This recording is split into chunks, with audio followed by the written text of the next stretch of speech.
President-elect Trump has recently named some people to lead his communications team, including Karoline Leavitt as White House press secretary, the youngest person to hold the position at 27. Stephen Chung will be director of communications, and Brendan Carr selected to chair the Federal Communications Commission. Joining us now, NewsNation contributor and former White House press secretary Sean Spicer to talk more about the Trump communication strategy. And Sean, you also wrote advice for the next White House press secretary from a former press secretary, an op-ed for our partners over at The Hill. So you speak from experience, and we'll get to that in just a moment. But you also recently said if you're shocked now by the appointments that Trump has made, buckle up. What do you anticipate over these next few months? A wild ride. Yeah, that clip went kind of viral. Buckle up, baby. Yeah. Look, President Trump knows who he wants this time. He knows who's been loyal to him, who's willing to fight for his agenda, and he's not going to mince, any words on this. He's going to get those people who he realizes time is short. He's got 4 years left. And he wants people who are going to affect change and make this government more effective and more efficient for the American people. So he's picking people he knows are going to do that and not waffle. And I think that's great for him, and it's great for us as the American people.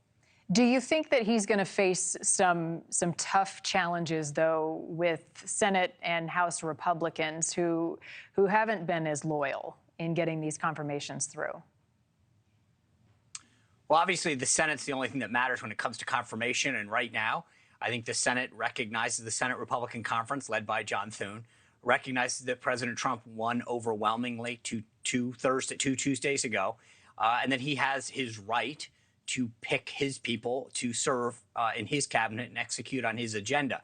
Now, they have a constitutional role. They should play that.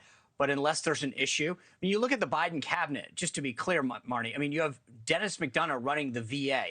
He never served in the military. He doesn't. He had no background in health care or in home financing, the two biggest issues the VA handles. And yet he was appointed. Pete Buttigieg, Wonder Boy. He had 64 buses that he controlled as mayor of South Bend, Indiana. So the interesting thing is when Biden picked people who were highly unqualified for the jobs that they went in his cabinet, nobody said a peep about him. I wrote a whole chapter in a book about how these guys got away with this. And yet, here we are talking about people like Pete Hegseth, a two-time Bronze Star recipient, 3 times deployed, Gitmo, Afghanistan, Iraq, graduated at Princeton, served as the head of the Concerned Veterans for America organization, and suddenly we're questioning his fitness to serve in this office. Initially, it was all about his qualifications, and I'm thinking to myself, the guy deployed, served our country, and now we're having a conversation about the Jerusalem cross tattoo on his shoulder, which symbolizes the 4 Gospels, Matthew, Mark, Luke, and John. This is such a different standard and bar than the Biden administration faced. Right. No surprise, though. So I love your advice for Karoline Leavitt as White House press secretary, having been in those shoes before.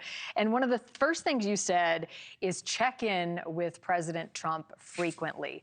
Why? Well, traditionally, on a day that I would brief, for example, so whether it was an inquiry or a briefing, we would have the staff come in, give us their take on this. This is where this issue is, maybe legislatively or legally from the White House counsel, call in other agencies. And I'd say, OK, good.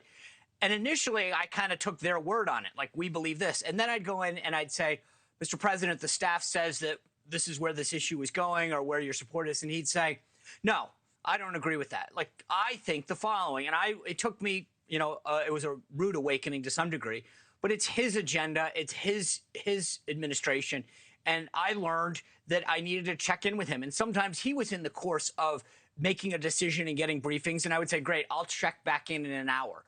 So you've got to remember that first and foremost, you are just a vehicle to speak on behalf of the president of the United States when he is unavailable.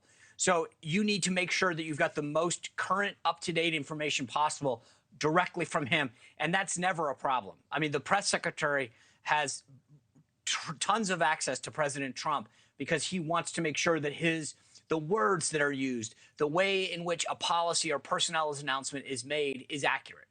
Thank you for watching. Go to newsnationnow.com to find NewsNation on your television provider. And don't forget to click the red subscribe button below to get more of NewsNation's fact-driven, unbiased coverage.